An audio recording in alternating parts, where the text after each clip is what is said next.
are listening to Nocturnal Frequency Radio, hosted by Steve Jenny and his satanic assistant, Alex Montini, both of whom can't go into churches without vomiting.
And welcome to Nocturnal Frequency Radio, here live exclusively on the New Visions Radio Network. And for some reason, I don't know, I sound like I'm coming in very loud. Do I sound very loud, Alex? Obnoxious, maybe.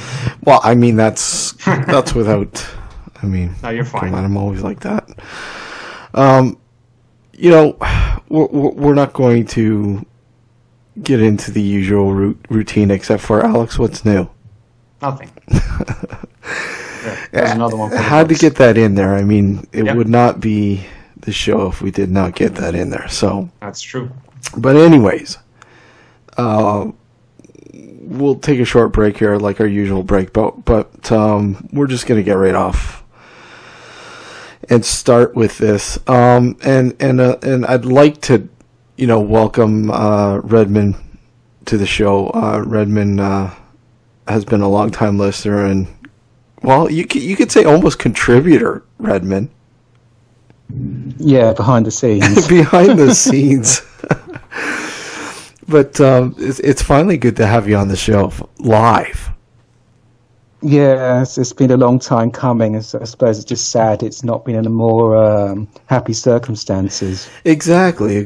And for those who may not know, who are tuning in for the first time or whatever, we've dedicated tonight's show to the memory of a friend of ours, David Farrant, who sadly passed away earlier this week. And after a short battle with something, and it's sad. It's really sad, and I wanted to sort of gather a few folks that, well, Redmond, you were lucky enough to meet him. You interviewed him live, and I don't know how many times have you you met him, but how many times have you been with him in person? Oh gosh, over. It's. I didn't go to see him in person that frequently, but we're always chatting online. I suppose I could say probably about over the 10 years, probably about 10 to 12 occasions. Whether I went to see him in his flat, or it was a kind of obviously a talk. Yeah, and he did that quite often. He'd go into small little places like a pub, or what was it, the Highgate Symposium a few years. What was it, 2015? That was 2015. Yeah. that was organised by Della, David's wife. Yeah. So, so basically it was kind of based on the sort of ASAP setup. Okay. Because I've been to ASAP is it's a paranormal organisation in Britain, a bit like the SPR. Okay. I can't for the moment recall what the acronym stands for, but basically they're kind of UK, all across the UK kind of organisation. They're obviously a bit like the SBR.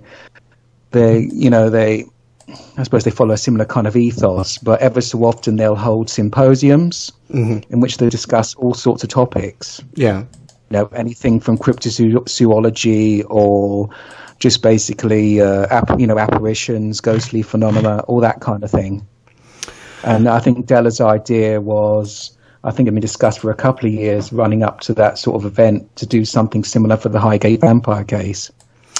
Which is, it's funny because I had never heard of the Highgate Vampire scenario. I think the very first time I heard about it was I was listening.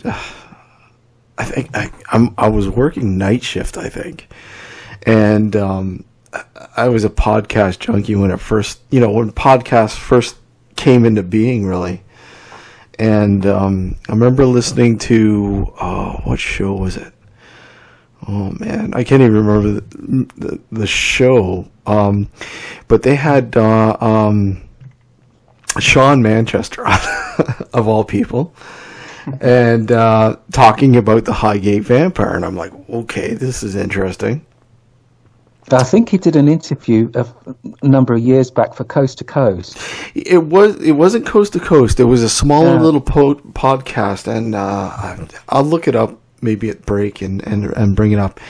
And I think I know which one you're on about now. It's not World of the Unexplained. That's the one. The Wootoo one, because the two guys, was it Trent Lackey? That's the guy. I can't remember the other guy. They actually were in a quite unusual situation. They were able to interview both of the main protagonists in the Highgate Vampire case, David Farrant and Sean Manchester. And I don't know. Separately. I don't know if I've ever actually been able to sit down and listen to them interview David, but I heard, like I said, the very first time I heard about the Highgate Vampire was when they had Sean Manchester on.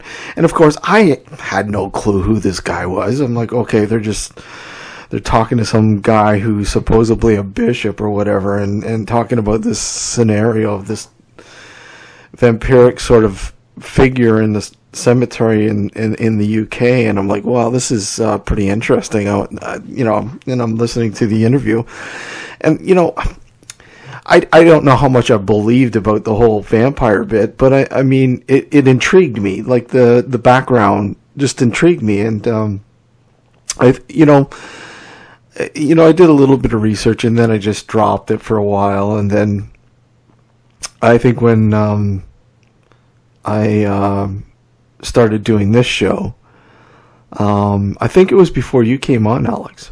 Were you part of the show? I can't remember if you were on the show or not when I first brought David on. I think so. I don't know. I'm not 100% sure. I think it was just before you came on. Maybe, think, yeah. But anyways, I remember looking into the whole storyline, Redmond, and okay, here's one guy who's got one sort of version, and here's another guy who's got another version, and they're clashing and all this kind of stuff. And I learned about the whole thing, the whole background sort of thing. And of course, I first extended an invite to have Sean Manchester on the show, and of course I never heard anything, and I said, okay, whatever. And then I'm like, okay, I got to find out where, how do I get a hold of this David Farrant guy? And of all places, of course, it was Facebook. Facebook, I was able to send him a private message, and lo and behold, he replied. I'm like, oh, okay, this is interesting. Okay. I just wanted to know if you'd come on, if you'd like to come on my radio show and talk about the Highgate Vampire and so on and so on. And right off the bat, he was very, not so much secretive, but he just wanted to know who I was, if I was probably in the Manchester camp or whatever, he was sort of alluding to that. And I said, no, you don't have to worry about any of that stuff. I would really like to have you on just to talk about the Highgate Vampire, because I mean, not a lot of people over here really know too much about it, and I think it's a rather fascinating story. Rather people believe it or not or whatever. That's not the point. The point is the story's interesting. So he agreed to come on the show, and of course the rest is history. I mean, he was a regular on the show. I don't know how many times, more than half a dozen times on the show over the years. So. I mean, it was quite an interesting scenario. I mean, obviously, the first show really, I think there was a whole storm after the first show went down. I'm sure you remember that, Alex. Mm-hmm. I think you can't really talk about the case without referring to the 40-plus year feud between the two men. Absolutely. And in many ways, I mean, even David himself would say, well, I suppose he would admit that it helped keep the story in the limelight. Yes, exactly. It brought, like, I mean, the scenarios. Of course, you're better suited with the background of it. I mean, I do know some of it, but I mean, the dueling feud, for instance. That. I mean, I was first made aware of the story. Probably that in the late 1970s, because basically a little bit of background. I moved over with my parents from Northern Ireland to the mainland UK. Okay. And my father was studying, which was at the time the Polytechnic of North London, which is now the Metropolitan University. He was studying mathematics. Okay. So it's just my brother and myself and my mother. We moved into student accommodation in Islington. Okay. Which is basically a borough away from Camden, where obviously Highgate Cemetery is sited.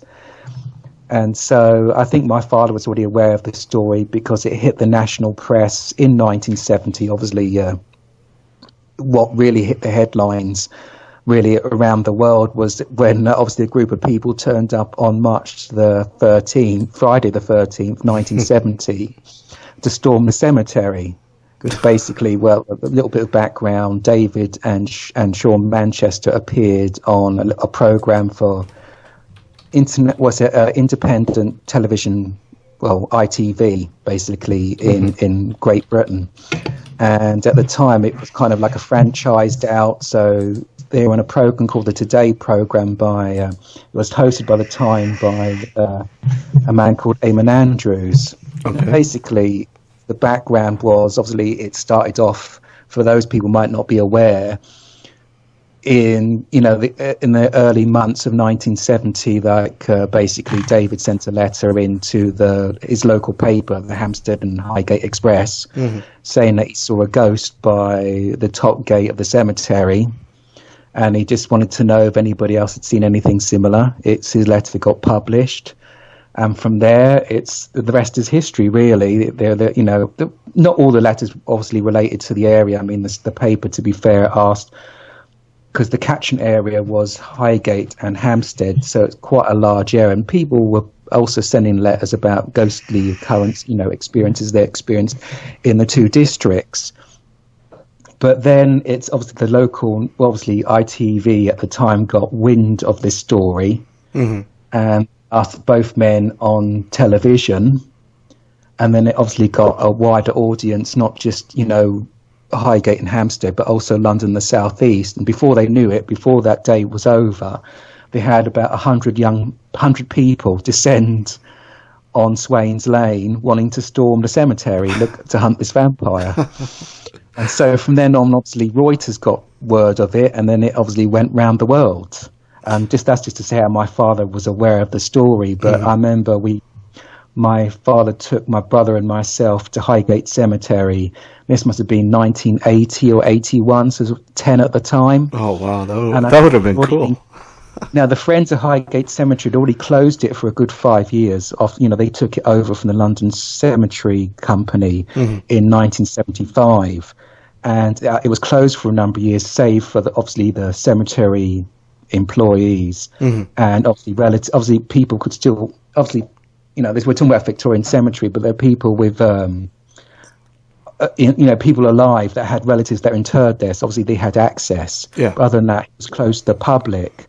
And it was an unusual situation because this is obviously before health and safety. You were able, obviously, as long as you're accompanied by an adult, you could walk around freely. Nowadays, you can't. You can't in Highgate Cemetery West because obviously health and safety reasons.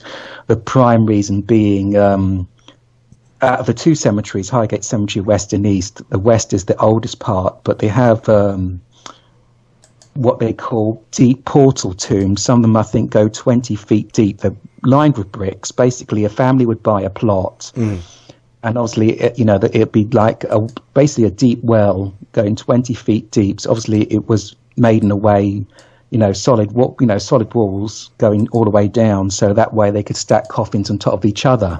Okay. But some of these plots only had maybe one casket in. So basically, obviously, with not so much just vandalism, but obviously nature takes hold. Because obviously, a lot of these gardeners, the people that maintained the cemetery, they went away in both world wars, and didn't come back. And obviously, the cemetery was running out of money as well, so it wasn't that well maintained. So nature started to take its course. So a lot of these tombs were capped over by, I suppose, stone slabs, but a lot of those were broken or damaged. A lot of it's overgrown by vegetation. Basically, they become really potential death traps for the unwary. Well, that's the kind of excuse that the friends at Highgate Cemetery say, that you can only really access the Western Cemetery as part of a guided tour. I mean, it's still worthwhile doing so. But that's when I went round with my father and my brother, and that my dad told me about this story about a vampire. And I didn't really hear much about it again, probably until the early 90s. And of course, that wasn't really any surprise because both David and Sean Manchester obviously had, Sean had published his book in 1985, The Highgate Vampire, and it was in its second edition in 1991. And I think shortly followed by David with his book, Beyond the Highgate Vampire. So obviously a number of them had, quite a few TV guest spots as well as on the radio. I still have to get that book. Yeah, I mean, I remember seeing David on something, but I cannot remember what the show was. And I definitely remember seeing Sean Manchester appear on it. It was supposed to be a Friday night show. This is before they extended the licenses for pubs. Pubs would always close at 11 o'clock at night. So there used to be shows on that kind of the youth TV element. Obviously, probably the 18 to 30, which was obviously my generation at the time. Obviously, if you were coming in from the pub, you weren't going to a nightclub. They used to put on cheap kind of television, in which they'd have pop stars on, they'd have discussions, but they'd have what they'd call a serious segment. So they'd have people on discussing their religious beliefs or the esoteric. On one of these occasions, they had Sean Manchester as a guest. Oh, okay. What was the show called? It was called, that was at Dial Midnight. Interesting. And if you look on YouTube, you'll find a few episodes on there, but unfortunately not the Sean Manchester one. So I've always been familiar with the story. And I suppose one of those kind of things, I've always had an interest in the paranormal and the occult, though I have to, underscore the fact, it's only a kind of a reading interest in the occult, not in the participation in it. So more of a research sort of. Yes, yeah. That kind of thing. I mean, I was brought up by, Irish Catholic family and that kind of thing. My father would always tell us ghost stories.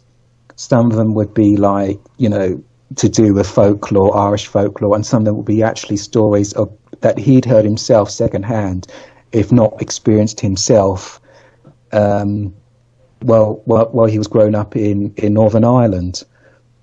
So I've always had that kind of leaning or interest for that kind of area. But I was, I suppose was it probably the mid-noughties, with the internet, and I was at university at the time, and I suddenly thought, I remember this case sort of vaguely. So you type it in, and the two familiar names come up, Sean Manchester and David Farrant. And I purchased Sean's book. I purchased all his book, Highgate books. I actually read his first, and of course he gives a quite disparaging version of events. Well, as far as David's concerned, and then I suddenly thought, well, I want to hear his side of the story. So I saw his BPOS, the British Psych and Occult Society website, and he was selling his books. Yeah, and I actually ordered Patsy's book first, because her interest was in Sean's narrative, and her book was just basically analysing, she was doing a kind of analysis of his book, his research, kind of thing. And from there, I think David sent me a message, with the book, but I didn't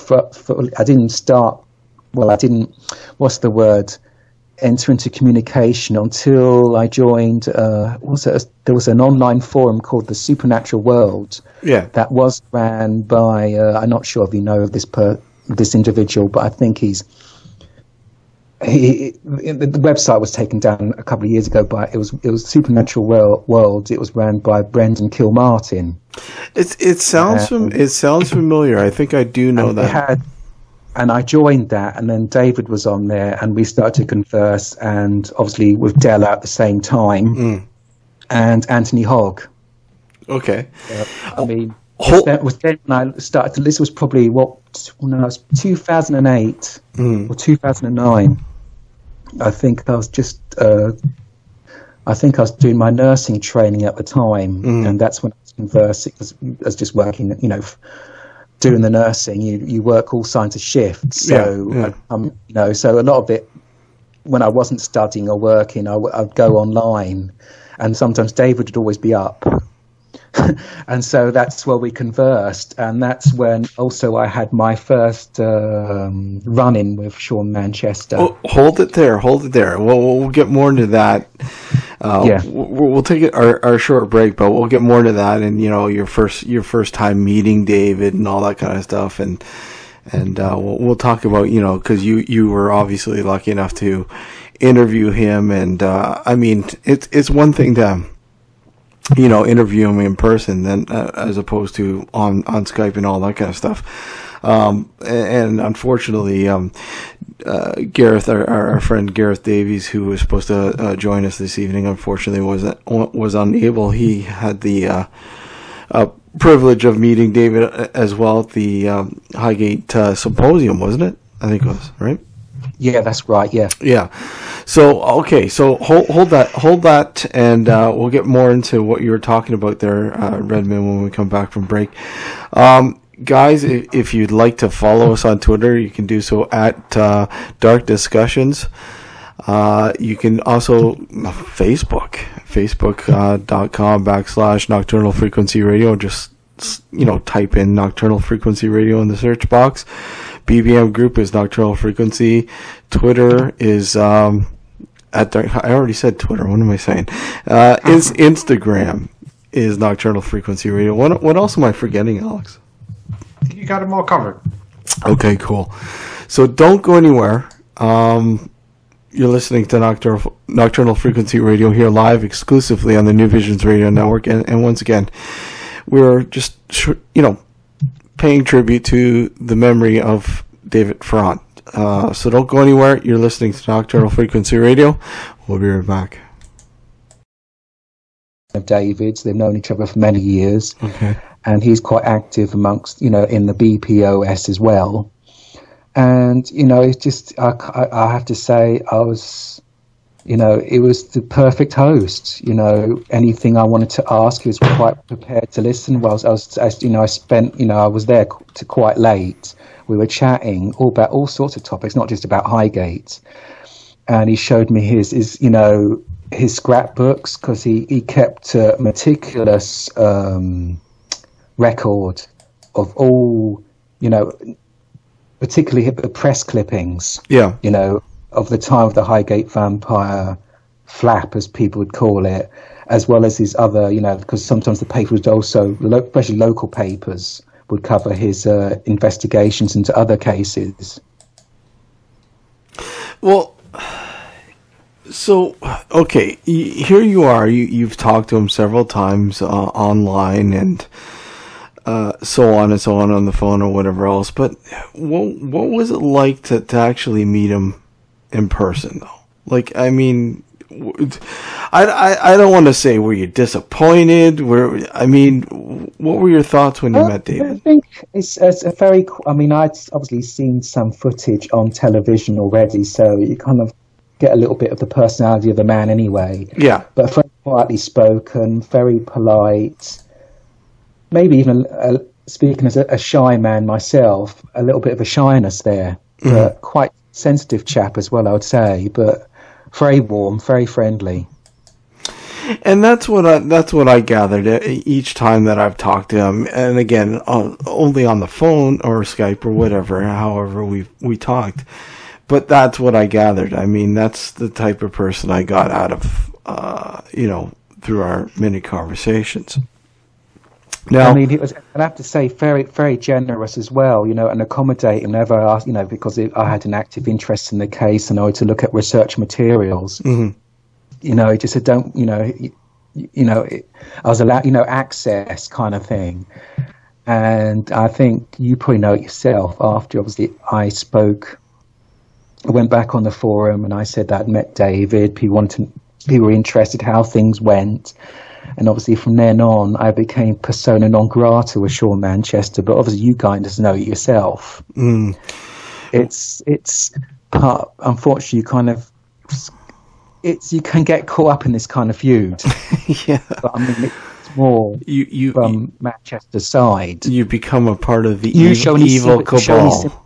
Oh, yes. Yeah, if you show any sympathy to David's story, yes. Now, I better say, obviously, to your listeners out there, obviously, people not necessarily familiar with me, I would call myself a soft skeptic. Mm-hmm. I've experienced, obviously, maybe I'll come on another night and obviously maybe detail some of the experiences I've had. I mean, I'm not a paranormal investigator, a little bit of disclosure there. I'm more of an armchair type of paranormal researcher, but I've had my own experiences. Mm-hmm.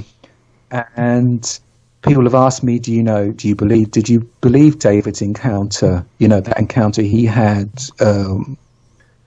just before, was it Christmas Eve in 1969, when he said he encountered what became known as the Highgate Vampire. Yes. Just within the top gate. This is at the top of Swains Lane. It's an old service entry to Highgate Cemetery West. Obviously, it's not for the use of the public, but it looks out onto the top of the road. I mean, it's when Alex comes here, he'll probably have his photo taken alongside it, because it's obviously part of the paranormal tour, so to speak. Mm.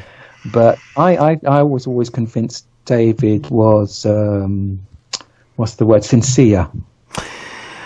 In his accounts. I mean, that's the one thing. You sit with somebody face to face, you kind of, you can read them. You can get a good, impression. And I think, I don't know what David saw that night. I mean, he saw what he said was like I suppose it would be described today as a shadow figure. Mm-hmm. Yeah, pretty much.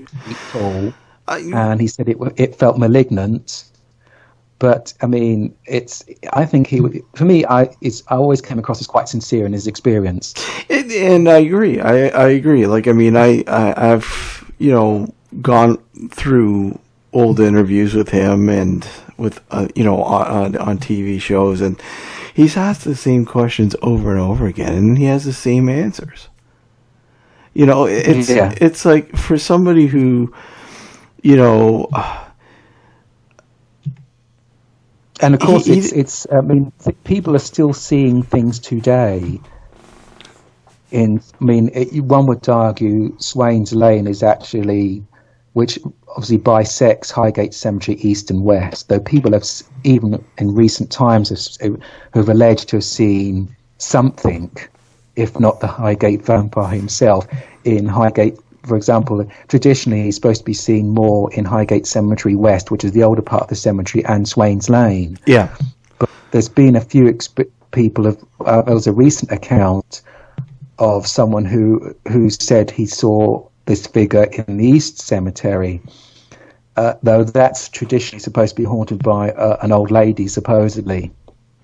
Oh, well, so the local legend goes that she murdered her children and her soul isn't at rest because she's trying to find where they're buried. I think Della did some research on that. She couldn't find the origins of that story. That story originated with Peter Underwood when he wrote a book, Gazetteer of Haunted Sites in London. It was a book called Haunted London. Okay. But she couldn't seem to find the origins of that. But I think she found two stories of infanticide, accounts of infanticide. That's one of them particularly linked to Highgate Cemetery East, and she wondered maybe that was the origin of the folk tale. Okay. If not the actual haunting itself. But, I mean, it's still... I mean, some on my Facebook group, the Highgate Cemetery Vampire Appreciation Society, we do have a few witnesses to this so-called entity. And So it's not something that went away. no, I wouldn't think so, yeah. We don't get inundated by accounts. I mean, it can be many years you don't hear anything. Of course, it doesn't necessarily mean people haven't seen it. They just don't want to talk about it, or for whatever reason, they don't share it. You know, maybe they just feel embarrassed to talk about something like that. And that's what I wanted to ask you, too. I mean, these people that come out and tell their story, I mean, how do people take it? How do people take it now?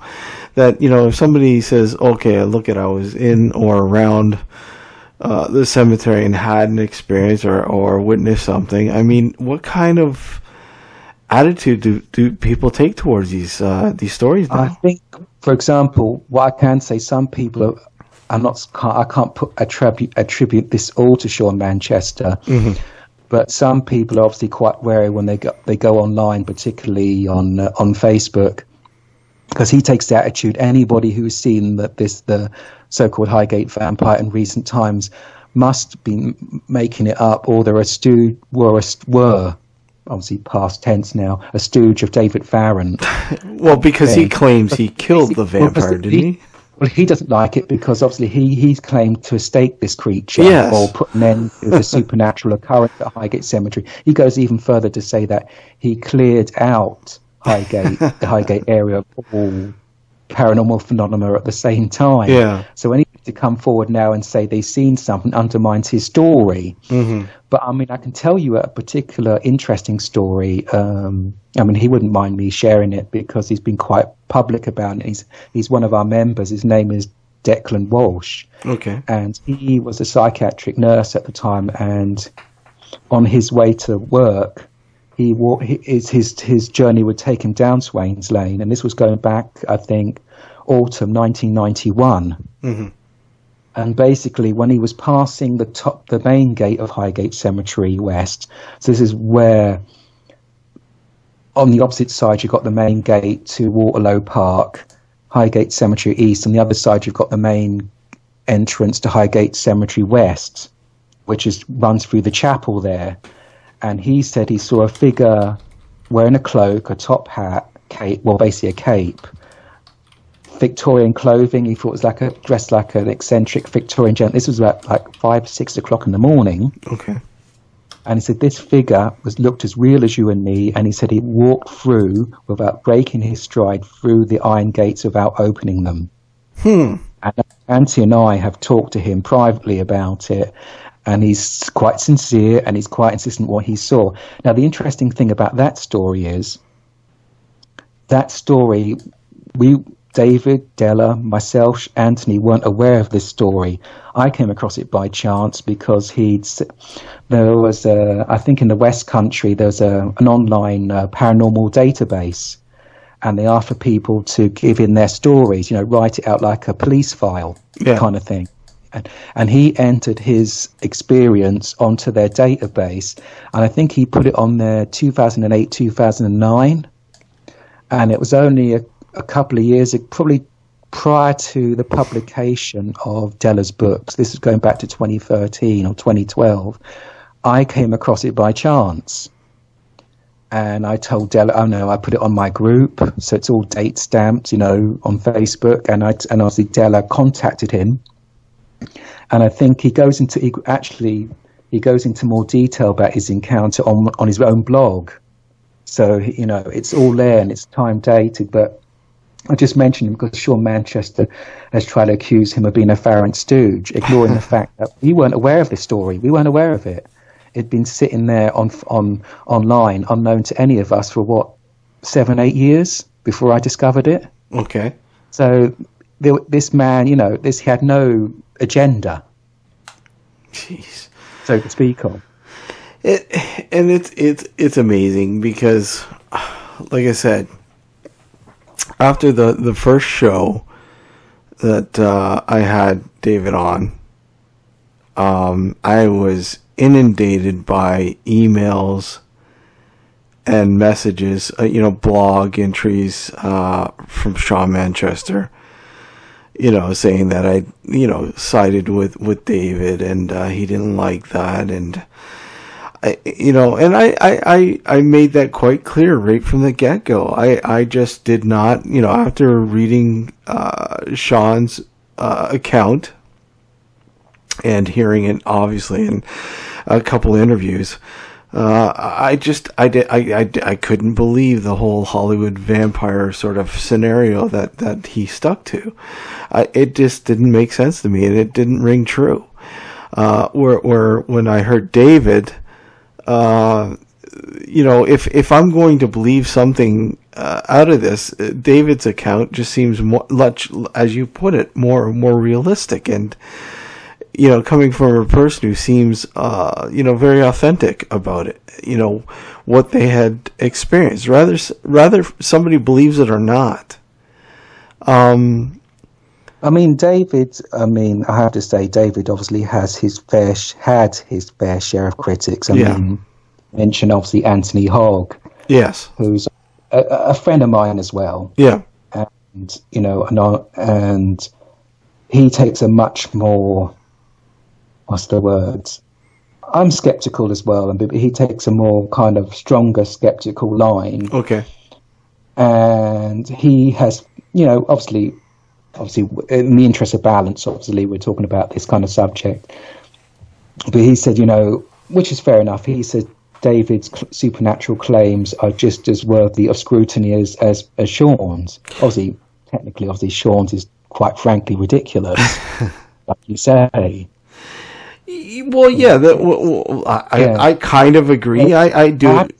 In defense of David, when you look at the two accounts, Manchester is basically an unapologetic account. He says, what I've written, this is basically the gospel truth.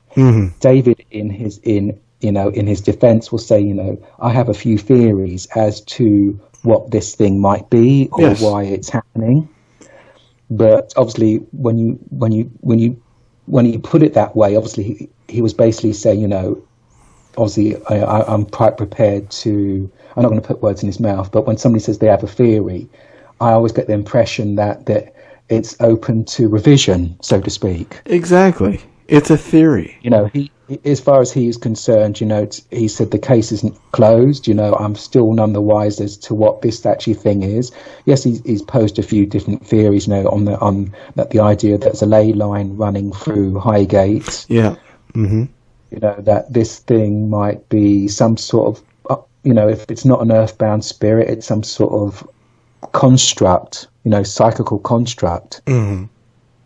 But Manchester, of course, didn't leave anyone in any doubt as to what he said it was. It was literally a blood-sucking vampire. Yes. Basically, if you read really going back to the Ham and High letters, initially started out, as far as local people are concerned, about just a little curio about a local ghost. Then Sean Manchester turns up and says, well, actually, it's not a ghost.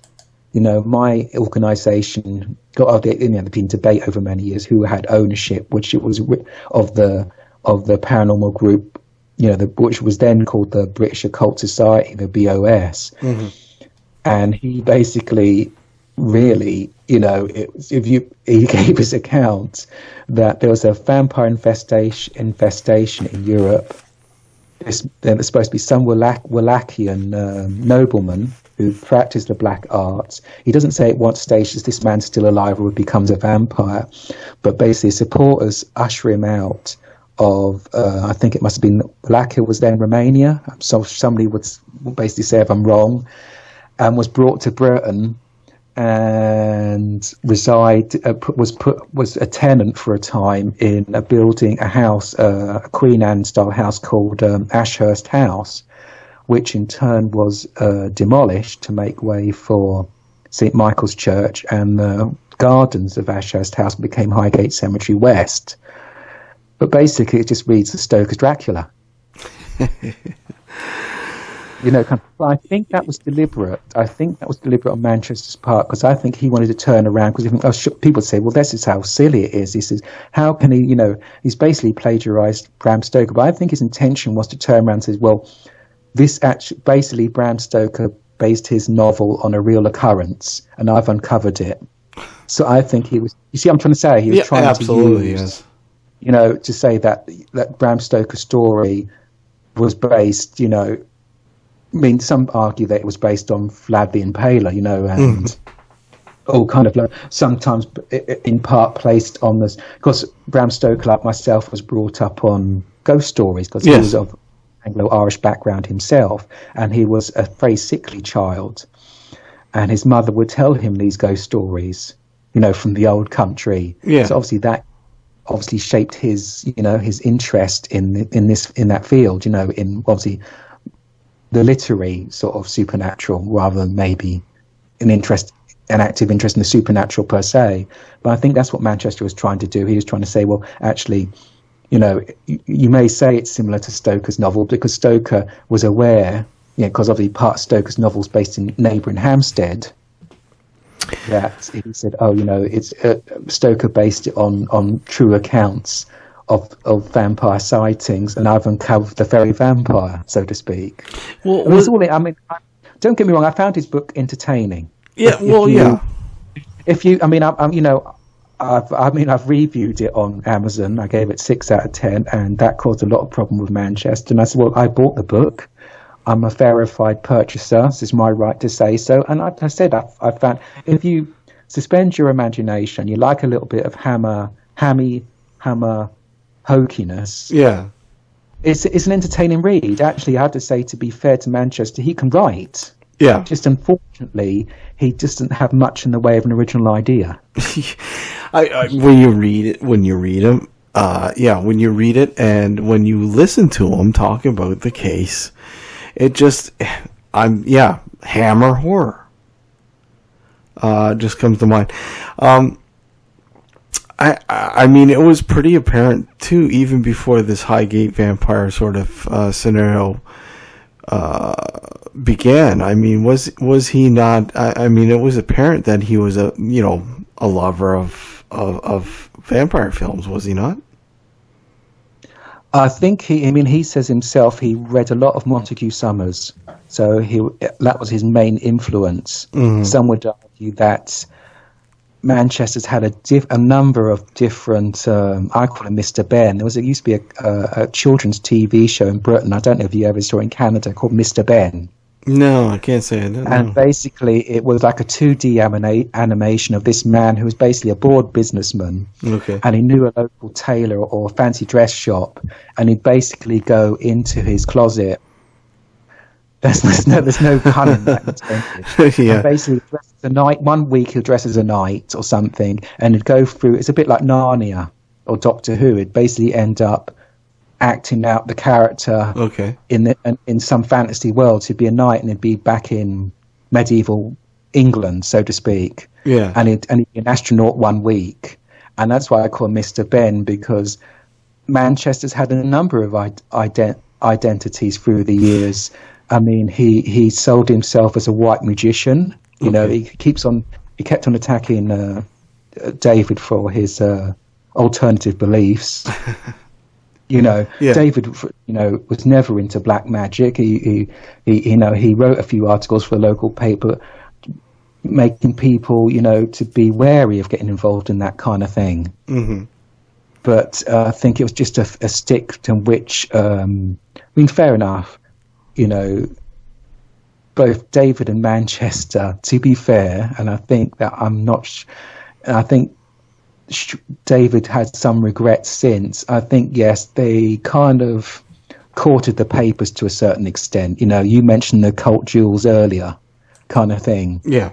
You know, if you look back in the newspaper articles archive, you know, David or Manchester, challenges David to a duel over ownership or the presidency of the BOS, all that kind of thing. And to be fair, that's why when you sometimes speak amongst paranormal investigators, those are into not necessarily folklorists. Folklorists find, like, I suppose you could describe Tristan Lewis Swale and Anthony Hogg as folklorists. They find the whole story fascinating from a different perspective. But people in the paranormal community don't tend to take the story that seriously, because they've looked at it themselves. They see the kind of various publicity stunts, the few that was played first in the papers, then online. They said, look, it's just two men looking for self-publicity, that there's nothing to the story, therefore there's nothing to the story. Mm-hmm. I don't see it that way. You know, whatever people's opinions are on Sean Manchester, or even David for that matter, I think there is something behind it. What that is, I don't know. And, well, we may never know right now. Yeah. Okay, we're going to take a short break here. When we come back, we're going to continue and sort of talk about David. I guess later on, later on his later years, sort of thing, and your interview with him, and so on and so on. So don't go anywhere, guys. You're listening to Nocturnal Frequency Radio here live, exclusively on the New Visions Radio Network. We'll be right back. You are listening to Nocturnal Frequency Radio, hosted by Steve Jenny and his satanic assistant, Alex Montini, both of whom can't go into churches without vomiting. And welcome back to Nocturnal Frequency Radio here live exclusively on the New Visions Radio Network. And if you're just tuning in, which I think most of the people have been here for a while, we've been talking about, primarily David Farrant, who sadly passed away earlier this week. Sort of just dedicating the show to his memory, and so, you had a chance to interview David. How was that all set up, and how did that, like, what was your angle? What did you want to sort of get out of David that maybe somebody didn't get out?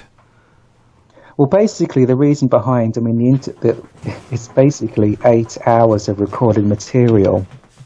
So what you're seeing, I think there was still material that hasn't gone out as yet.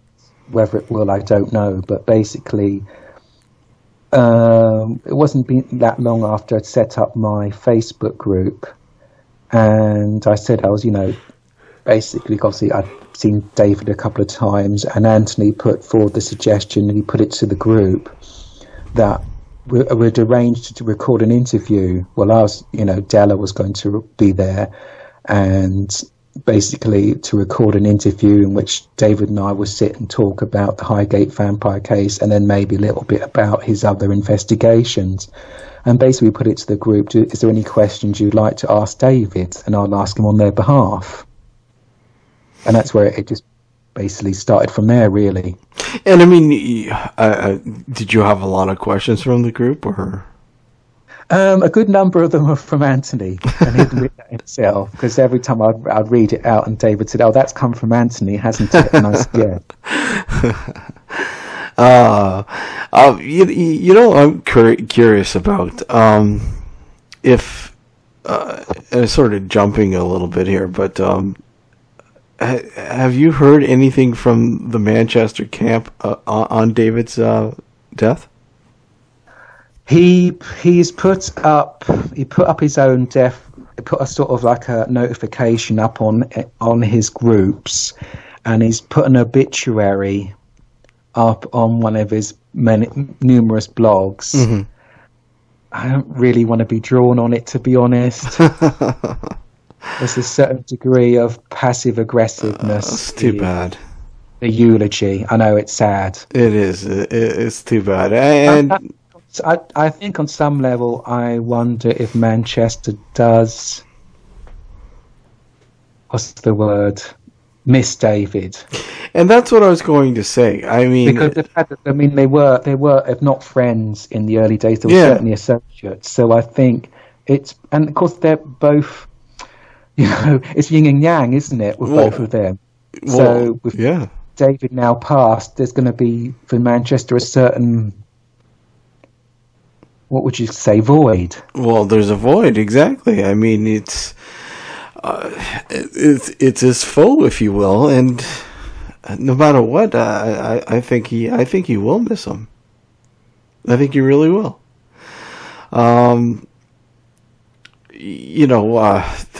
So much. We've mentioned. I mean, when you think of the Highgate Vampire, you think of both of them.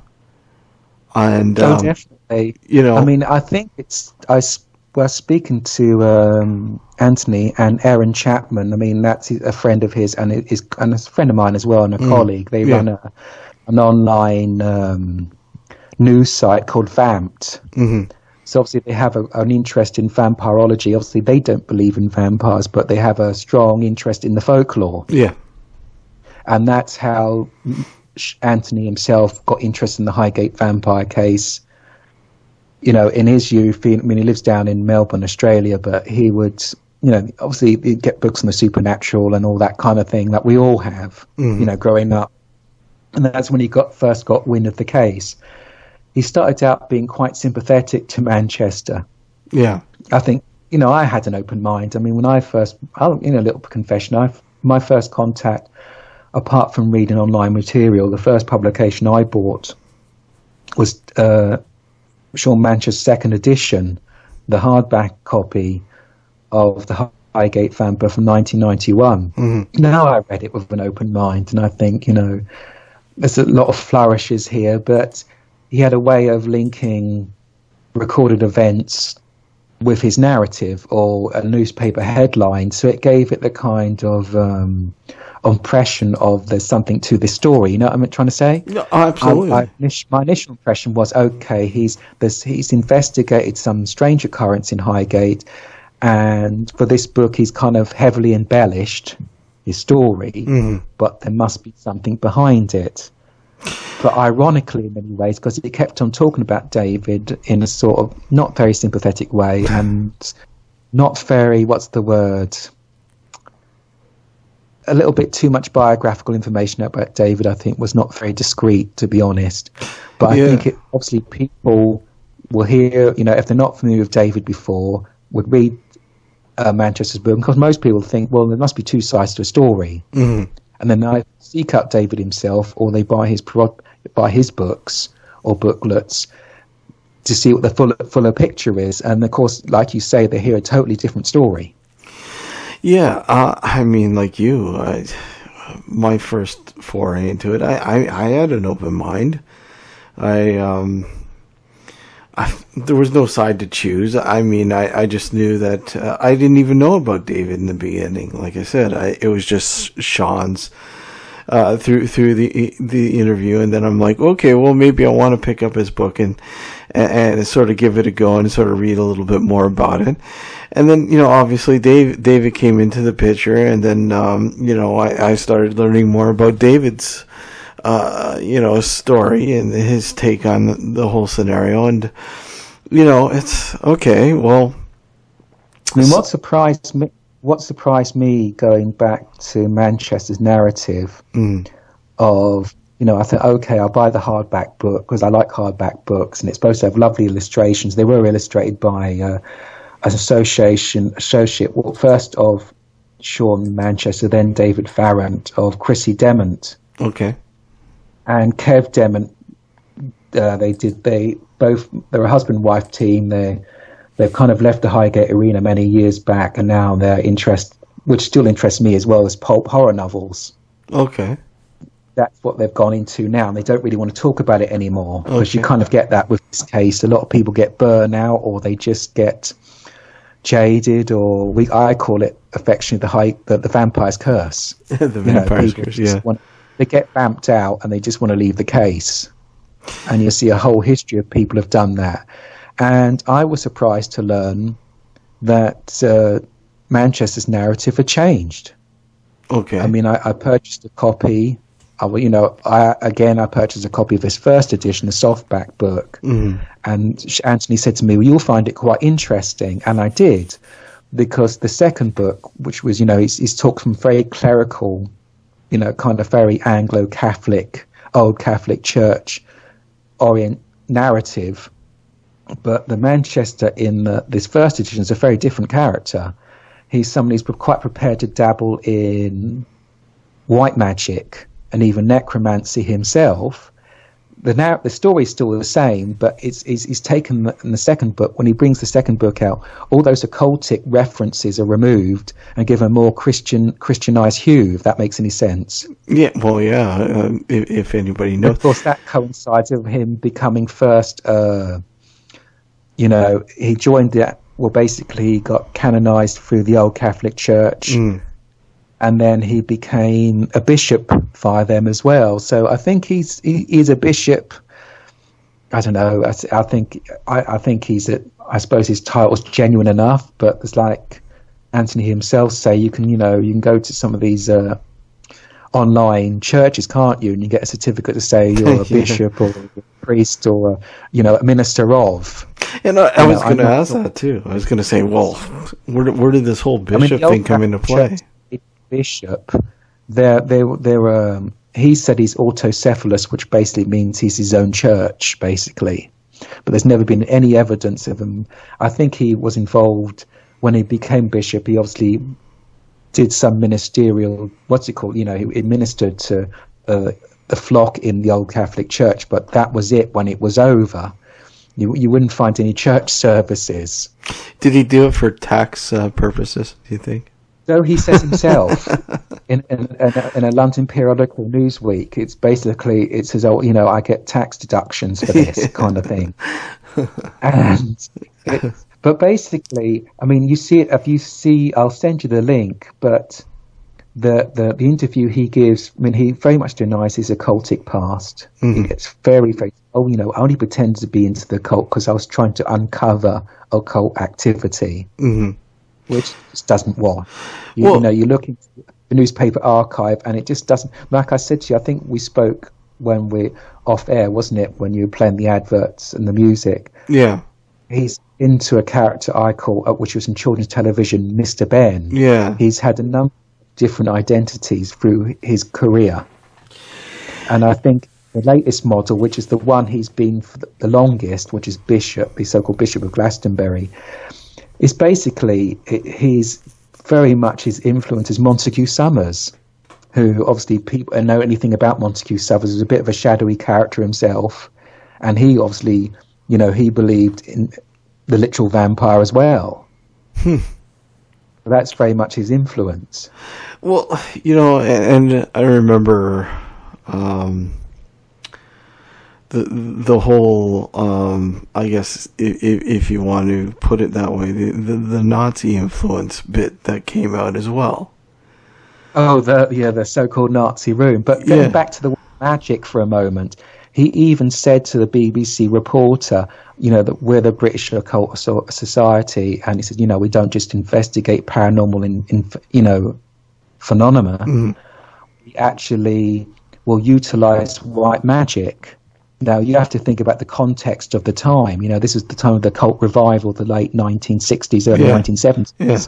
In Britain and America, you had the kind of satanic panics. They're all right into the 1980s. They're all kind of linked to, the kind of Age of Aquarius, the alternatives, was it counterculture, wasn't it? Yeah. The hippie movement. People are questioning the authority of the church, their parents, even with it was kind of like a literal dawn of a new age, wasn't it? The rock and roll movement, that kind of thing. that people were looking for alternatives. And in that gap, there was alternative religion. And for, obviously, it's the time of, the growth of the Wiccan movement. And obviously that's what David's involvement. So it doesn't really surprise me, I suppose, when you've got two people like David and Sean Manchester have quite a strong interest in the esoteric. Yeah. Obviously that then spill over into investigating the paranormal. So you could, there's a lot of context to it. And I think now people said, would you be able to have a localized vampire flap, let's say vampire flap today, media hysteria driven one today? I don't think you would be able to have something like that today. I think it doesn't mean the people of the time were that less credulous about these things. I think you just have to look at it in the context of the time of the occult revival. People didn't necessarily believe there was a vampire in Highgate Cemetery, but they're quite prepared to believe that there was occult activity there. Yeah. By the living, by real people. Now, how do you think people will remember David? Like, what do you think they'll remember David as? It's a very difficult one, isn't it? Because I think he built up a notorious reputation, not helped in part, obviously, by being maligned by his rival. But I find him a quiet, genteel man, very spiritual still. I mean, he moved on from his Wiccan beliefs, because I think it's not so much he got, disheartened by it all. He just said to me once, he said, no, I just got to a point in his spiritual journey. He said, he had no regrets for being involved in Wicca, but he said he was looking from beyond that, beyond his faith.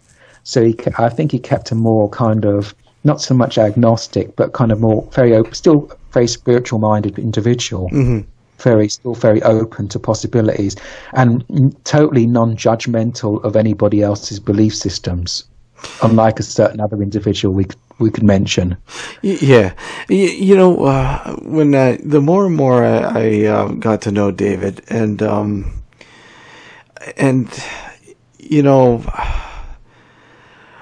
not to associate him with the whole Hollywood vampire sort of thing, but the Hammer, the British horror sort of. I mean, that's the whole irony, isn't it? Because the story David says, his account is he saw this thing Christmas Eve 1969. But you have to remember, it was in October and November of 1969 that Hammer Horror were filming Taste the Blood of Dracula. Yeah, one of my favorite. I love 1970. Absolutely. I've still got to try to track down the actual date, but production commenced for filming of that film was in October, not September, or late September, early October. Okay. No, I'm not sure. I presume they just filmed in Highgate Cemetery probably over a weekend. Yeah. So I'm not sure. I'm trying to find out when that was, but it was either in October or November of 1969. And you'll think, and the irony is, literally, so many months on down the line, there was a media frenzy of an alleged real life vampire stalking the ground cemetery. Was the word life imitating art? Or is it the other way around? Exactly. But I mean, to me, I feel like David was a real life version of that paranormal investigator that you saw in some of the horror, some of the Hammer horror and all that kind of a real live version of that. When they brought Dracula in 1972 AD. Yeah. They tried to breathe new life into the Dracula franchise. Yeah. They brought Dracula into the modern day. But what people don't necessarily realise, and I think the researcher Bill Ellis drew the parallels from, but other people have acknowledged it, that Don Houghton, was it Houghton or Alton, he wrote a few serials for television. I think the TV's Avengers, and Doctor Who, John Pertwee's Doctor Who, but he wrote a few scripts for Hammer. Yeah. And basically Dracula AD 1970, was it 1972 AD, which was originally titled Dracula Today, was to bring Dracula into 1970s London. Yeah. But you could see there's a lot of parallels with the Highgate Vampire case. Yeah. Johnny Alucard, the character, is very not that dissimilar to David. Whether that's coincidence because they had the same sort of hairstyle, kind of. I can't remember the actor who played Johnny Alucard, but he played a Doctor Who villain. Oh God! I know exactly who that is now, and I can't think. Christopher Neame. Christopher who? Is it Christopher Neame? I don't know. I don't know. I couldn't tell you. Isn't it, Chris? I know exactly. I can see his face. I can see the guy. I can see the character. I can see his face, and I know exactly who you're talking about. But I just can't. I don't know what his name is. Neame, Neame, I think. And he played a Doctor Who villain, I think, in the recent Sharda, which was it was partly original television, part animation, and he played the villain in that as well. But there's a lot of parallels between that and the Highgate Vampire case. One would argue to date that's the closest we get to a Highgate Vampire movie. Are we okay? I've got his filmography up here. I think it's the same guy you're talking about. Let me just see here.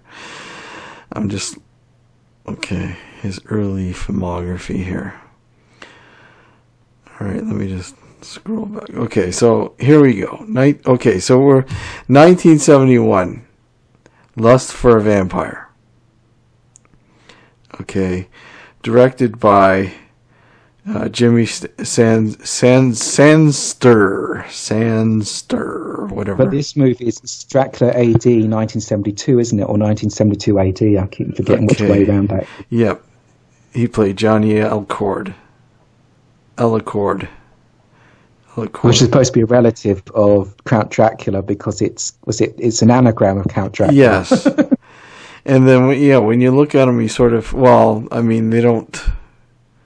Was it Christopher Neame? Yeah, that's exactly it. Neame. That you were right. You're absolutely right. Neame. They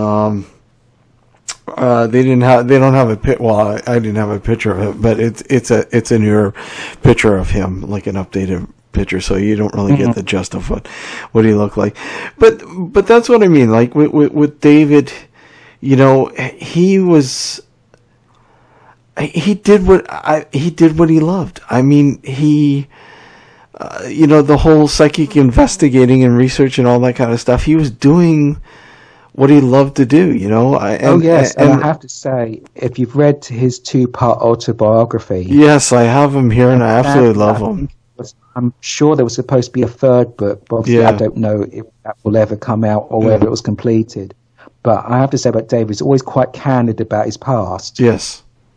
It's very much, about the ups and downs of his domestic life as well as obviously his spiritual life as well. Yeah. Yeah. No. And of course David will always be known obviously for the infamous court cases as well. Yeah. He was and of course he was treated quite unfairly. He was very much a scapegoat. Well, in all the vandalism, all the issues on David's head, basically. And he got, was it 4.5 years? 4.5 years. And, look at when this went down to it. And look at this is something that I talk to David quite often about, the time, that time and how, especially the authorities at the time and how they treated, things that weren't, if you will, non-Christian. Yeah, and it was David's, for your listeners, it was David's second run-in with the law. Okay.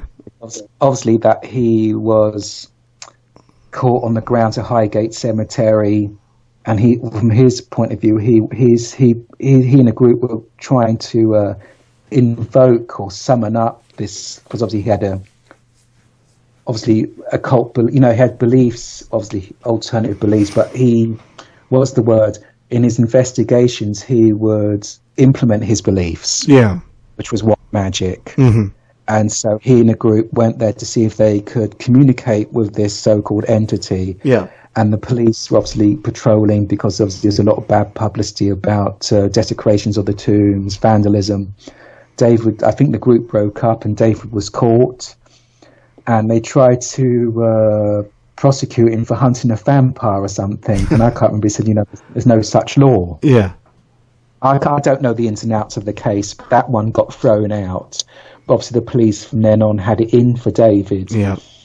And basically it circulates around a couple of photographs were taken of basically there was a mausoleum in Highgate Cemetery that was used by occult groups, and David says he and his group uncovered it. They took some photographs, and he and a then girlfriend, she was sky clad basically, was supposed to do a cleansing ritual, and photographs were taken.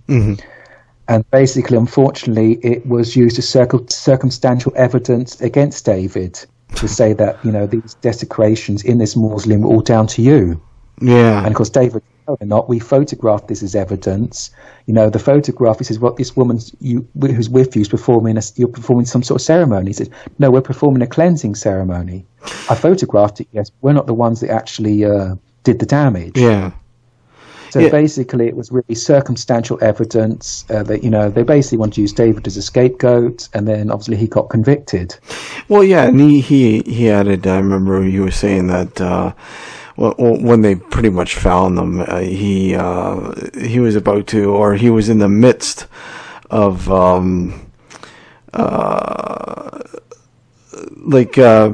drawing out a circle of protection. So yeah. he had a stake with the string and the chalk or whatever else, and he was trying to draw the perfect circle. And of course they can't, they grab him, and he's got a stake in his hand. Back to, Sean Manchester's criticised David. He's used this as a stick against him. But even when I go referring back, I'm not sure we mentioned this during the programme or off air. Yeah. But even Sean Manchester said, in the BBC interview, he says, we utilise white magic in our investigations. So if anything, Manchester's assertion basically supported what David was saying. But he wouldn't say that now, would he? No. He'd never admit that. Not the new revised version. So when did the bishop thing come into play for him anyways? They were, I think, from what David says, Manchester basically, I think, would play saxophone in a group in a local pub near Highgate Wood which is still there today, the Woodman Pub. Yeah. And Dave, I'm not sure if David's then wife worked as a barmaid there at the time. And I think from David says that Sean Manchester got wind that David had a small group of paranormal investigators, they were looking into the paranormal in the occult. Yeah. And Manchester saw a kindred spirit. Yeah. David says to me that, Manchester's always more fixated on vampires more than anything. Yeah. So, David was more, that's kind of like more folklore kind of thing. I'm more interested in, apparitions, that kind of thing, more traditional ghost hunting, that kind of thing. Yeah. And so I think, this is where it all goes a bit murky, because this all goes down to, who claims ownership or membership of the British Occult Society. People point out, well, the first time you hear the mention of the British Occult Society is through Manchester himself, not through David. But David counters that and says, well, I didn't want to bring publicity to the group. He didn't want people inquiring. The group members wanted to keep a certain degree of privacy. So they're quite prepared to mention that he was investigating things with other people, but he didn't want to go into particular detail. But then they supposedly parted ways. Manchester said that David was never a part of his group, that he created his own copy. David says that he expelled Manchester from the group, and he took a certain amount of people with him. And so, which way or another, they became two rivals from there on in. Yeah. But I think that this is punctuated by different periods in which there was a bit of a détente, kind of a ceasefire. But I think it was 1987, 98, things broke down irrevocably, I think. I think, to be fair, I think David, on his part, wasn't happy with the way how Manchester portrayed him in his book. And I think that was the beginning of the end of it, really. Yeah, and something like that, I think, would make somebody feel that way.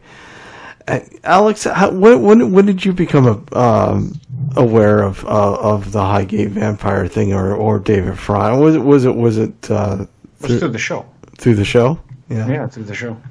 I mean, what were your thoughts? Because I know you're very fascinated with the vampire culture, but I mean, what do you think of the scenario? Primarily the whole legendary vampire scenario, I think, is a big bunch of hogwash. To be honest with you, I don't believe that real life vampires exist. I'm fascinated with the culture. I'm fascinated with the mythology of it, but that's as far as it goes. Yeah, and yeah, I guess I'm pretty much the same. And that's why I think I gravitated more towards what David was saying. Steve, sorry? Just interject for a moment. I mean, obviously, you should really have get Anthony on as a guest at some point. We tried to work something out with Anthony. I think it just unfortunately, because of the time difference, it wasn't working out too well. But I mean, by all means, I'd love to have Anthony on. I think there's a good book by Paul Barber. Okay. Who looks into the kind of the forensics of it all, and basically what it boils down to, the vampire myth really became into being because people didn't have a basic understanding of how human physiology and how the body decomposes. And basically that's how that, for example, that they'd find, they dug up a corpse because there was that basically some plague went through the village, and they assumed that the guilty culprit was one of their own that had passed as now one of the walking undead, the carrier of pestilence. That's how they used to see vampires as. And they'd say, well, how does that explain how this corpse has been buried for 6 months, but it's well preserved? Because then the person died, in the middle of winter, for example, and it was a long winter, so the body was preserved. Just basically, the idea that, there was blood around their mouth, that's because it was, as the body decomposes, there's gases build up, and some of it comes through the mouth, there's decomposing material, isn't there, comes through the orifices, and some of that be blood, but it's their own. It's the body decomposing, and it makes sense. It makes total sense. And the whole idea, if you think about it, of in the vampire movies, or go to Stoke, the idea of you staking a vampire through the heart. Some people think that goes back to Vlad the Impaler, when he literally would impale his victims alive. Yeah. On large wooden poles. But basically it goes back to vampire lore again, that the idea to stop the dead from walking, they'd be pinned into the ground by a stake.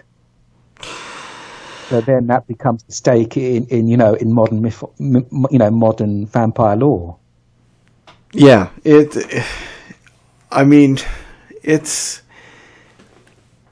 with vampires. It's always had this sort of romantic sort of scenario around it, and again, what they call, archaeologists will call a deviant burial. Yes. Basically they'd have a rock in the skull jaw be broken open. There'd be a stone in there, basically to stop them chewing their gowns, their funeral gowns, kind of thing. Or they'd be pinned by an iron stake or a wooden one, just basically like a stake, to pin them to the ground, pin them to the earth so they can't move. Mm-hmm. Yeah, these were practical measures. Well, yeah, and I mean, what was another thing? Yeah, there's so many things when people are buried. And you have to think about it as well, Steve. In certain parts of Central Europe, these beliefs are still strong today. Yeah. Oh, yes. Eastern Europe, especially. Yeah. There was a case a few years ago, wasn't there, of a body being reinterred, and the heart cut out, And I think some relatives of the poor man, they got the authorities involved. I don't know if it was Croatia or I can't remember which Central European country it was. It just goes to show how persistent these beliefs are today. Some of these remote communities. Yeah, and, well, I mean, the education is not there, too, with a lot of this stuff. Unless, of course, you believe that Sean Manchester did come across a vampire cemetery, then traced it to a ruined neo-Gothic mansion on the edge of Highgate with Crouch End and staked it. Yeah. Do you really? There's a film in there somewhere. Yeah. Do you really believe that Sean believes exactly what he's saying? I've debated this with David, with Della, with even Anthony. I don't know. I could well believe that he actually believes it now. I think he's said it so many times. I could well believe he actually believes this actually happened. It wouldn't surprise me. From what I understand, I guess I don't know. Maybe I don't know if it's true or not. But he's basically gone silent now with the whole story. He put out, like I say, within a day of us, obviously, because I was informed by David's son Jamie first, and then I got a message from Patsy, and I said to Patsy at the time, I said, I'll leave it to you guys if you want a public announcement. And obviously Jamie put it up, and then Patsy put out, went on Spooky Isles to put an obituary for David, which anybody wants to read it, you can look on the Spooky Isles website. Yeah, I saw it, yeah. And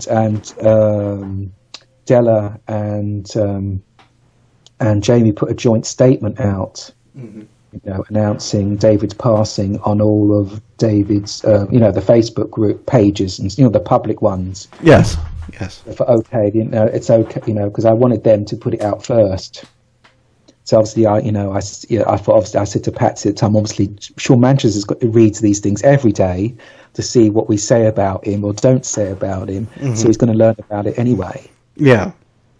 So he's put. I mean, I don't know. Manchester sets such a low bar when it comes to this common decency. I don't want to be drawn on it too much, but it's a certain degree of passive aggressiveness in his statement, put it that way.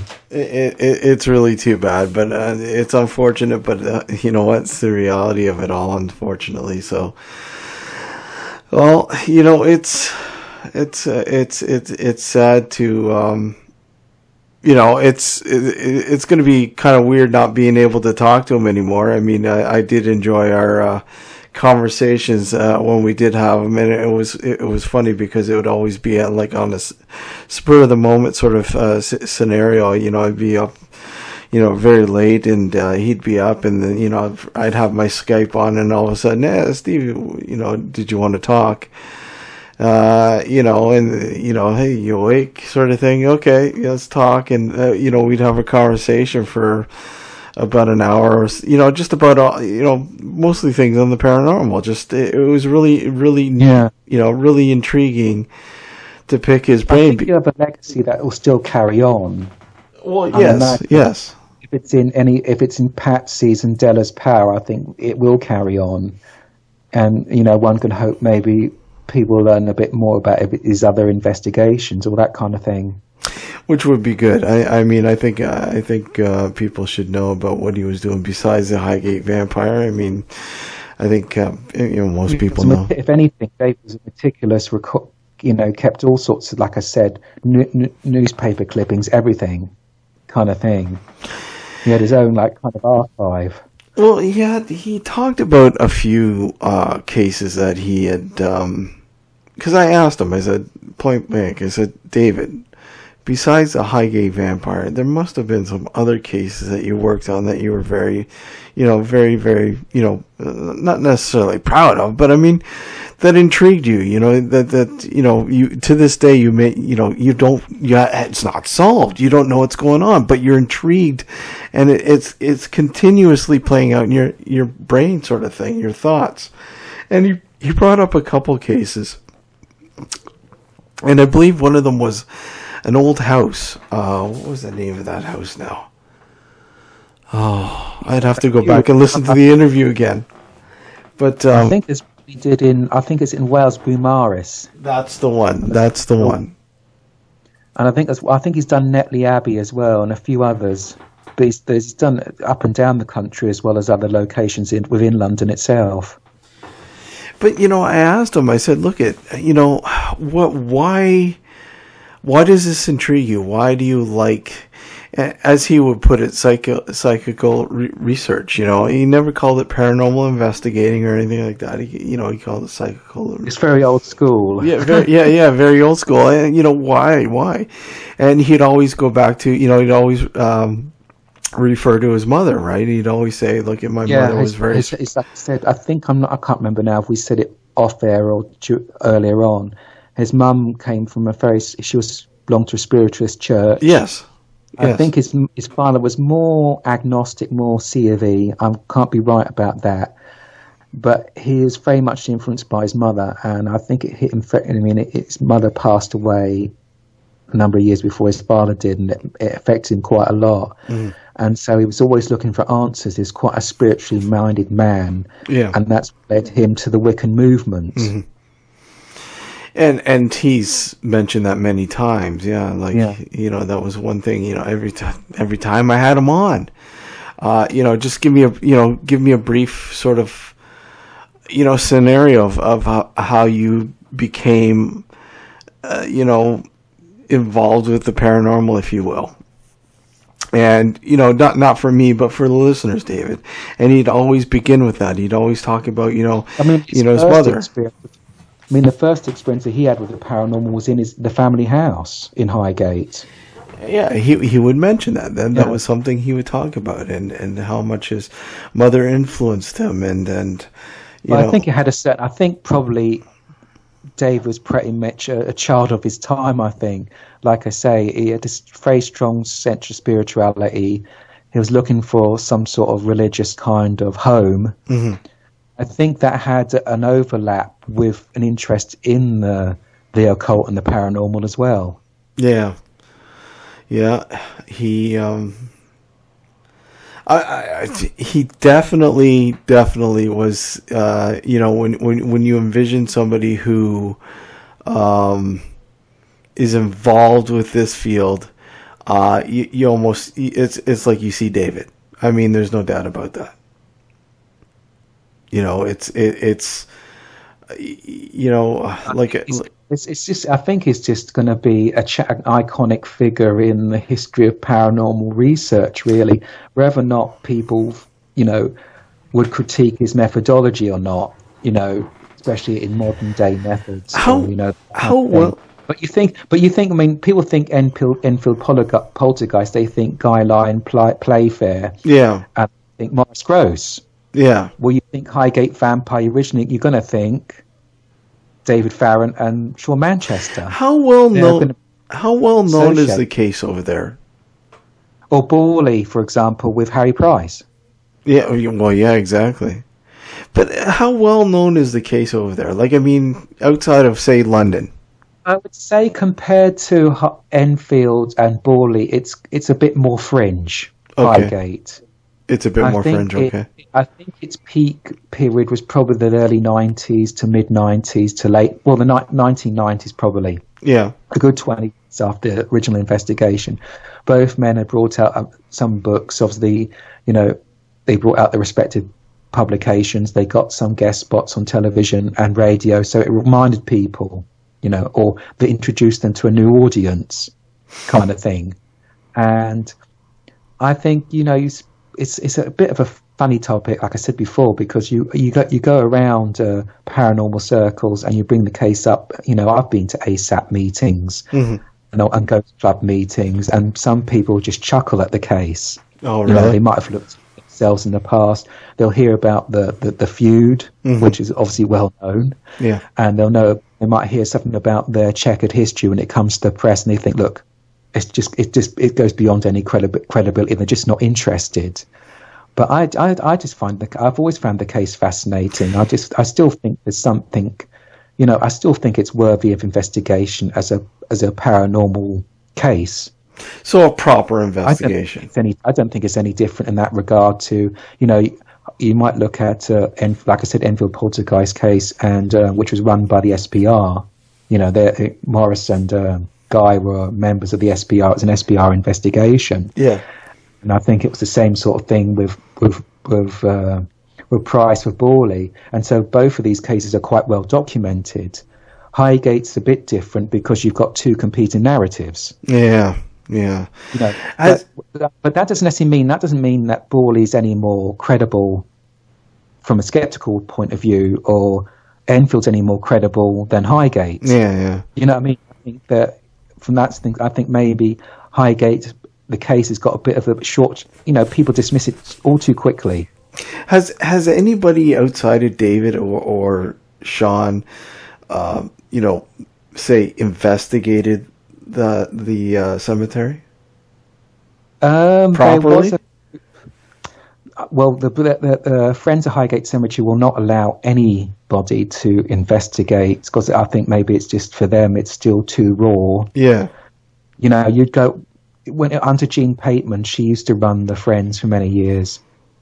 She would have she'd drum it into the volunteers that there's been no discussion of the supernatural. You would not dare mention it. I've heard stories of people being turfed out of a tour for bringing up the V word, and it used to be so bad that they wouldn't even talk about Hammer Horror, the films. Oh, jeez. His Gene's successor, he's got his own fair share of controversy. But I think things have loosened up a certain degree, because I've been on tours now in the cemetery. They'll quite openly talk about the Hammer Horror, their association with the film and location. Yeah. And they're a lot more flexible when, you want to go to see certain graves. Mm-hmm. They will if everybody else is happy enough, because they like to mix things up now and again. They'll take a little detour from the usual route. Like Rossetti's grave, if you want to see that, it's not on the actual tour, but enough people ask, they'll do a detour so you can visit her grave. Oh wow, okay. So things have changed, but I don't know they've got that far yet. They allow a paranormal investigation of the cemetery itself. I mean, some people argue you don't really need to go in the cemetery anyway, because Swains Lane is just, if not more, is just as active, if not more so, and that's public access. Has anybody conducted some sort of research in there? Mickey Gookul of formerly, I don't know if he's organised of the North London Paranormal Investigations, which was NLPI. He and a colleague of his say they encountered the Highgate Vampire by the midpoint near the eastern side. Okay. By the eastern gate of the eastern cemetery. They said they both claim to. She was supposed to be the psychic of the group, but he's always said to me, I know Mickey personally, he said he has a psychic ability, and they were actually communicating with this male spirit. Wow. So it's a weird thing, really, because some people debated, if you talk about the supernatural aspect of the so-called Highgate Vampire, some people think there might be two entities. Well, particularly in the 1960s, people talked about a vague male shadow figure. Some people say that this shadow figure is cloaked like a monk. Okay. Or like, I suppose you think about, Lord of the Rings, the shadow wraiths, that kind of thing. Nazrul, that kind of thing. That's what people get. That's the image I like, particularly, the Hammer Horror side of me. Yeah. They depict a sort of cowled figure, like a monk or a druidic figure, but almost near featureless and black. Yeah. And you have this kind of Victorian gent with the top hat and cape, both supposed to be male entities, both very tall, both wearing black. People, Della herself in the book has said, are they talking about the same entity that can look different to different people, or is one about to manifest or not? Yeah. It's a weird thing. I mean, one of the earliest letters to the Ham and High, when this thing started off, somebody described a tall hat figure that's supposed to walk along Swains Lane and then basically walk through the solid cemetery into the solid cemetery wall, at the tolling of the chapel bells. Now, the interesting thing about the early 1970s, there's a very lack of sightings of that kind of entity, if you want to call it, and more so of the kind of more shadowy, near featureless figure. But the tall, hatted gentleman that some people says looks as real as you as me is become more commonplace, weirdly enough. So more people are witnessing. They're sort of. They're not necessarily seeing him with a top hat or not. Some people just don't describe it as a top hat. Again, that's one of Anthony's criticisms of the case is the lack of consistency in what people are seeing. Yeah. But again, that could, that is human nature, isn't it? They could be seeing something of a supernatural nature, but it's all down to an individual's interpretation. I'm from my own background in psychology. When they give police statements, you have two people retell the same story, but there's variances in their retelling. It's not saying they're lying. Yeah, it's just that memory is an elastic process, and even the way you question a witness can influence the way they answer. Exactly. So it's but. Who's to say? I said to Anthony quite recently, maybe Highgate is a literal, a reference to Buffy the Vampire Slayer, a literal hellmouth, and all entities pop out of the portal. But, all these things that people are seeing are just different things. Well, yeah, maybe David's theory of ley line is wreaking havoc on the minds of people. I mean, I can see that. I kind of agree with that. I kind of can see the different variables playing out there. Steve, I've been up there countless times myself, and I've not seen anything. That's not to say other people haven't. And it's sad in a way because they've improved, obviously to counter a lot of the light pollution. They're slowly getting rid of the old sodium lighting, and they're pulling more energy, light efficient LED lights.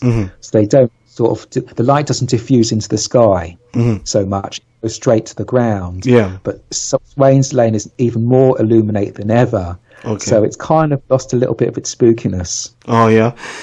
Well, I still find it atmospheric. I still find it atmospheric, but not in a sinister way. Yeah. But it's it's a cemetery, right? But it's an old one. I mean, we're talking about years upon and even Swains Lane goes back centuries. Yeah, the lane that bisects the two cemeteries. It's Swine's Lane. It's when the farmers, because it was obviously a lot of it was farmland, they used to drive their cattle or their swine, the pigs, down the lane to market. Yeah, it's. I mean, how well kept is it now? They call it a managed. What should they call it? Managed decay. But they've done a lot of extensive restoration of a lot of the tombs, particularly around the Circle of Lebanon, and they've cleared a lot of vegetation. Some people lament the fact it's lost a little bit of its Gothic overtones, you know what I mean? Okay, obviously, you think back to the 1970s, it was so overgrown, I suppose that would exude on certain light conditions or time of the day quite maybe a sinister atmosphere, or at least a Gothic romantic one at the best of times. A lot of people say it's losing a little bit of its mystery that way. They haven't got the balance quite right. But I know it's a difficult one. These are listed it's a listed site. Yeah. All these are listed properties, so they need a certain degree of preservation. So it's a tough choice. Yeah. How big is it in total? Oh gosh, it's so many thousand square feet, isn't it? Yeah. Highgate Cemetery West alone. Alex? The number interred inside Highgate Cemetery West, it runs in the thousands. It's 1,000. Make sure you have your hiking boots on, Alex. Oh, I'll have them. Lane particularly, it's quite, as you reach in the last third of the route up, it gets quite steep, but it's worth it. I mean, Swains Lane, just to walk it, you sometimes would forget that you're actually in modern London. It's worth it just to do the pilgrimage of Swains Lane as well as the cemeteries. Well, it's definitely on my bucket list too. I know one of these days I will make it there. Redmond, thank you for coming on. It's been a pleasure. You know, it's finally great to have you on, and you know what? I know we'll probably end up doing a Doctor Who show soon.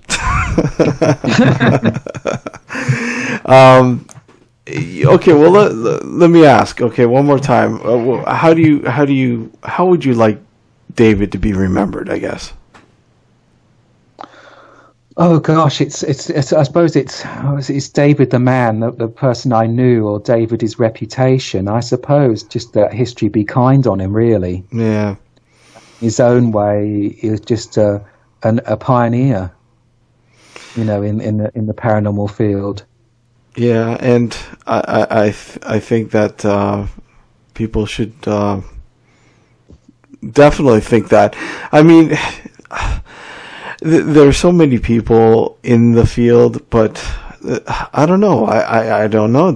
David just seems to be, you know, David when it comes to. I think he's very much a man of his time. Yes. Kind of thing. Yeah. Well, Redmond, thank you, and you know, well, obviously, we'll definitely have to have you back on, and under better circumstances, obviously, and another subject or whatever else, you know, we'll definitely have something going. So, thank you for coming on, Redmond. It's been my pleasure. Take care. You too. Have a good night, Redmond. Good night. Good night, Alex. You know, I just, it's really cool. I mean, it was good to have Redmond on. A wealth of knowledge when it comes to, you know, the whole story itself. Mm-hmm. You know, not just David, but the whole story itself. You know, there's just so much that people don't know about David. You know, obviously the main thing is the Highgate Vampire or his feud with Sean Manchester or whatever. But there's more than just that. I mean, there was, you know, David, who was investigating other cases and had a wealth of knowledge and experience within the paranormal. Will be greatly missed, and yeah, I definitely. What are your thoughts about David, Alex? I definitely miss him. I mean, he was always a pleasure to have on the show, right? Yeah. We always had great discussions when he was on. It's just a shame I didn't get the chance to know him a bit better on a personal level. Yeah. And I was really hoping that I could meet up with him now that I finally, you know, have things on the go or plans on the go to go there this year. It would have been nice to be able to meet him face to face, but you know, unfortunately, that's not going to be the case. Yeah, I'm kicking myself in the ass for not getting out there, but you know. These things happen, and you know, unfortunately, I won't meet David in person. But you know, like you said, we've had him on the show many times. He's always been it's always been great having him on the show. And again, you know, having the many conversations that I did have with him behind the scenes, you know, on the phone and whatever. But yeah, at least you know, I can, you know, take that and remember that. So that's cool. So yeah. Once again, thank you, Redmond, for coming on. Really, really appreciate it. And we'll you know, obviously you've been a good friend to the show, and you know, we do have plans, hopefully, and we'll sort of talk about that more in the future. I want to thank everybody for tuning in this evening. I want to thank you know, obviously condolences to Jamie, David's son, and Della, David's wife, on the parting of David, and Patsy, I did ask if they wanted to come on and sort of say something, and that's fine. Another time, hopefully we can have them on to talk about David in the future. Thank you everybody for tuning in. You've tuned into Nocturnal Frequency Radio here live exclusively on the New Visions Radio Network. Have a good week, guys. Good night, everyone. Good night. You are listening to Nocturnal Frequency Radio, hosted by Steve, Jenny, and it's